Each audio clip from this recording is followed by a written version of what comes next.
Roedd 2008 yn flwyddyn i'w chofio i'r beiciwr mynydd lawr allt o Gapel Garmon, Emyr Davies. Ers blwyddyn yn cael 18 pwynt, which o'n i'n rili hapus i gael, ond dwi angen 20 pwynt. UCI points ydy pwyntiau yn y byd sy'n rhoi ranking chi yn y byd i gyd. A so mond rhai rhasys o gwmpas y byd sydd efo'r pwyntiau yma. Yr unig ffordd i gael pwynt i fi ydy wneud rhasys specific yma o gwmpas y byd cyn i'r cwpan y byd gychwyn. Mae'r cwpan y byd cyntaf just dros mis sy'n rili agos i fi, oherwydd dio ddim llawer o gwbl i gael pwyntiau yma.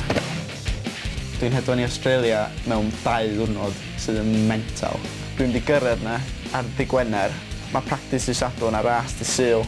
Wedyn dyn nhw'n ddod o diwrnod i fi ddod dros y jetlag. So, mae'n fi gymaint o bethau i wneud o. Dwi eisiau gwneud visa, hire car, Australia am weekend o. Cymball. Felly, heb lawer o amser i gasglu'r pwyntiau ar gyfer cystadlu'n nghwpan y byd, mae'r daith hir yn cychwyn gyda siwrna i Heathrow.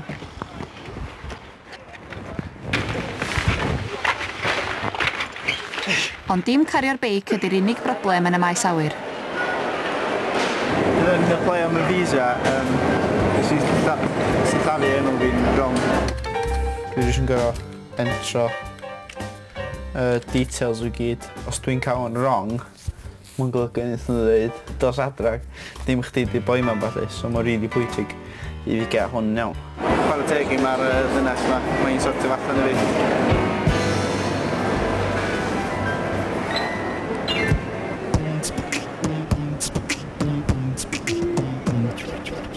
Ia, chwarae teg i'r ddynes am sortio'r visa. Ymlaen ar daith.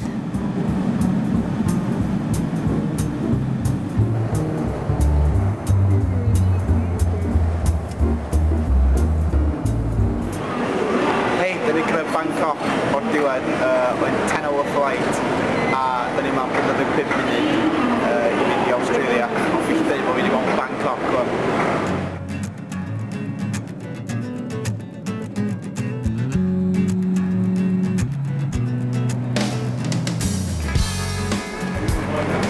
Da ni'n cyrraedd Sydney o'r diwedd.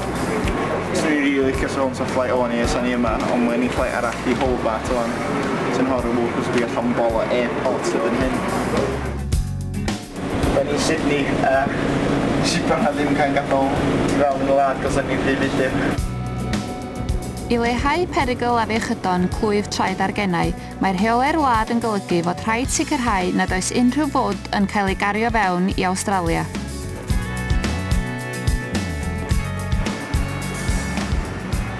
So, da ni'n trio checio fewn i Sydney eto i mynd i Hobart tro yma.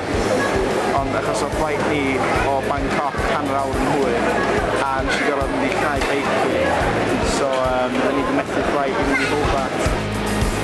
Gan bod dda iawn, really. A dwi'n jyst yn panicio bod dwi'n all the way yma, ddim cael practice fi, ddim cael cymryd track fi, ddim yn barod am y ras.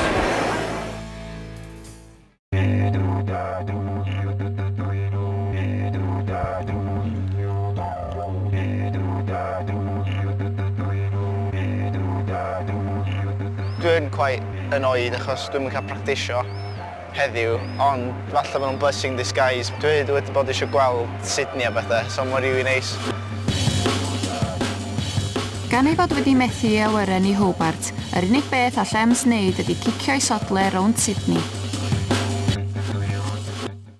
Falle mae jyst yn BMX. Heaven, take off fama de, jumpio yn y 180 lawr de, gapio fo'r steps nesaf na, banc o'n as i hopio yn hwnna. Gapel eto landio'n gwrdd na. Mae'n jyst loads o fatha potential yma.